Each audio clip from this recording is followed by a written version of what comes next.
বন্দে পুরুষোত্তম, বন্দে পুরুষোত্তম, বন্দে পুরুষোত্তম।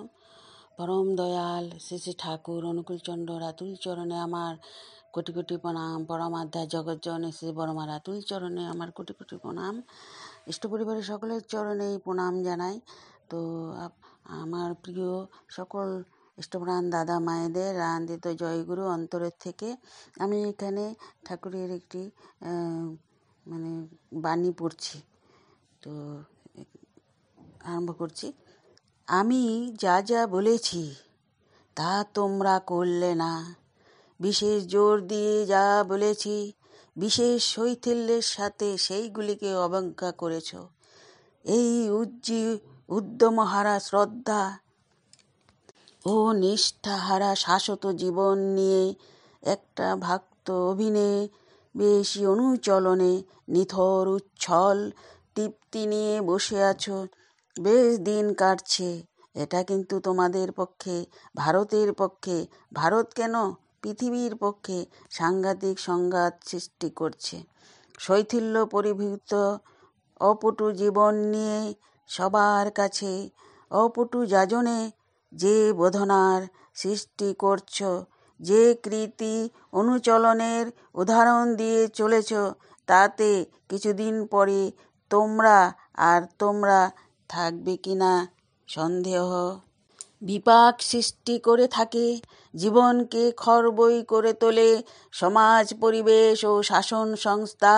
সততই সাতন দীপ্ত পরিভীতির সহিত কুস্মৃতির যাত্রী হয়ে চলতে থাকে দৈনন্দিন জীবনে। তাই বলি, এখনো আসো, এখনো উঠে দাঁড়াও, এখনো করো, এখনো চলো। ওই শাশ্বত অমৃত পথ তোমাদের অন্তরে অভিদীপ্ত হয়ে রয়েছে উচ্ছল অগ্রগতিতে। সেই দিকে এগিয়ে চলো। নিজে বাঁচো, অন্যকে বাঁচাও, ভবিষ্যৎকে স্বর্ণপ্রশস্ত করে তোলো। নইলে অন্ধ তমসা ঘনঘটাচ্ছন্ন হয়ে উঠবে। জাহান্নামের হাসি কাউকে অবদলিত করতে ছাড়বে না। কিন্তু এটা বাণী সংখ্যা 157। আমি এখন জাস্ট ভুলে গেছি কোন বইটার থেকে এটা দেওয়া আছে। তো আমি এটা পেয়েছি, আমার খুব ভালো লেগেছে, তাই আপনাদের সাথে শেয়ার করলাম। তো একটা দয়ালের ভয়াল বাণী। ঠাকুর বলে গেছিলেন, তোমরা যা যা বিধান দিয়েছি সেই মতো করো। সেই মতো করলে আমাদের আর 10,000 বছরের জন্য চিন্তা করতে হবে না। তো আমাদের ঠাকুর রেখে গেছেন আচার্য পরম্পরা। এখন আমাদের আচার্যদেব বা পরম পূজ্য আচার্যদেব, পরম পূজ্যপাদ অবিন্দা আমাদেরকে সাথে নিয়ে চলছেন। আমাদের বিপদ আপদে সবাই গিয়ে ওনাদের কাছে যাচ্ছেন, বলছেন, এবং সেইভাবে সমাধানও পেয়ে যাচ্ছেন। তো ঠাকুর নেই সেইটা কথা না, ঠাকুর ওনাদের মধ্যেই এত শরীরে লীলা করে চলছেন ভক্তদের জন্য। এরকমই অনেকে অনেক